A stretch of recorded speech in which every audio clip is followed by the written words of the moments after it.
چلے جی آپ بتائیے. ہاں یہ جو جنازہ ہم پڑھتے ہیں مومنین کا، تو یا تابوت رکھا ہوتا ہے آگے، یا اس کا نام ہوتا ہے ہمارے ذہن میں، اس کے لیے دعا کرنے کی بجائے ہم اپنے لیے اپنا جنازہ شروع کر دیتے ہیں. اللہم اغفر لحینا ومیتنا وشاہدنا وغائبنا، یا ہم سب کو بخش دیں، بجائے اس کے لیے دعا کریں اپنے لیے دعا شروع کر دیتے ہیں. اس کا کیا وجہ ہے؟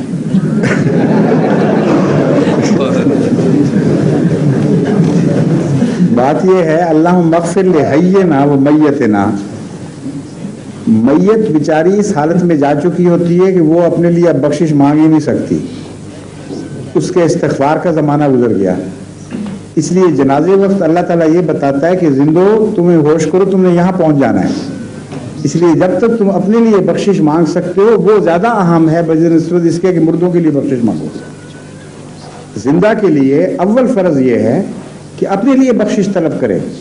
اس لیے ایک عظیم الشان کلام ہے حضرت صلی اللہ علیہ وسلم کا بھی، گو قرآن نہیں مگر قرآن کے بعد اس سے بہتر کلام کوئی نہیں ہو سکتا. آپ نے اصل بنیادی نقطے کی طرف توجہ دلا دی اس دعا میں کہ جنازے پر جاتے ہو تم اس کی فکر کر رہے ہو، خدا کہتا ہے تم اپنی فکر کرو، پہلے اپنے لیے پہلے بخشش کی دعا مانگ لو. اور جو اپنے لیے بخشش نہیں مانگتا اس کی دوسرے کے لیے بخشش کے معنی کوئی نہیں رہتے. یہ بھی ایک اس میں حکمت ہے. جو خود بخشش کی فکر ہی نہیں اپنے لیے کر رہا، وہ ٹھیکیدار بن کے دوسروں کی بخشش سے کرواتا پھرتا، اس کی حیثیت ہی کیا رہ جاتی ہے. تو اس بات کی اہلیت پیدا کرنے کے لیے بھی کہ ایک مردہ کے لیے ہم دعا کریں، خدا ہمیں پہلا قدم اہلیت کا سکھاتا ہے.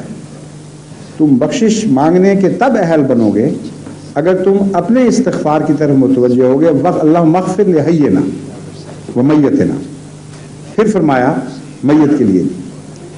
دوسرے اس میں حیہ سے مراد شہداء بھی ہیں جو عظیم شان زندگی پانے والے ہیں. ان کو میت نہیں کہہ سکتے آپ، اور ان کی جنازہ بھی پڑھنا ہوتا ہے ان کا. تو اول درجے کا جنازہ زندوں کے بعد شہداء کا ہے، اور خدا تعالیٰ فرماتا ہے کہ وہ حی ہیں، ان کو میت کہنا ہی نہیں تم نے. تو اگر آپ یہ جنازہ پڑھ لیں تو اور اس میں حی نہ ہو لفظ، تو شہداء کہاں چلے جائیں گے؟ پھر ان کے لیے تو دعا ہوگی نہیں. اس لیے خدا نے فرمایا اللہم اغفر لحینا ومیتنا، اے خدا ان معنوں میں ہمارے اعلیٰ قسم کے وفات پانے والے شہداء جو ہیں، پہلے ان کے لیے ہم بخشش مانگتے ہیں، پھر دوسرے مردوں کی بات کرتے ہیں. اچھا جی، اب آخری سوال آپ کا جو آیا ہوا ہے